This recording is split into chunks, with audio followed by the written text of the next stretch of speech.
पाणीपुरीला कुठलाच सीझन नसतो, सगळे सीझन हे पाणीपुरीचेच असतात.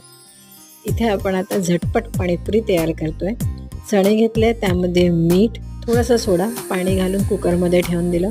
मूठभर चिंच घेतली आहे, 1.5 वाटी गूळ घातला आणि यावर बटाटे उकडायला ठेवून दिले. 3 शिट्ट्या करून घेतल्या. छान मिक्सरमधून आपल्या चिंचेचा कोळ फिरवून घ्यायचा, त्याचा गर काढून घ्यायचा. तिखट, मीठ, जिरं पावडर आणि काळं मीठ घातलेलं आहे, सगळं 1-1 चमचा आहे आणि छान मिक्स करून घेतलं आहे. मुरू द्यायचं याला, थोड्या वेळाने पाणी घालायचं आणि आपलं गोड पाणी तयार. बटाटे, चणे, त्यामध्ये तिखट, मीठ, जिरं आणि हिरवा आपला मसाला घातला. 1 कप कोथिंबीर, अर्धा वाटी पुदिना, 4 मिरच्या, 2 आल्याचे तुकडे घालून मिक्स करून घेतलं.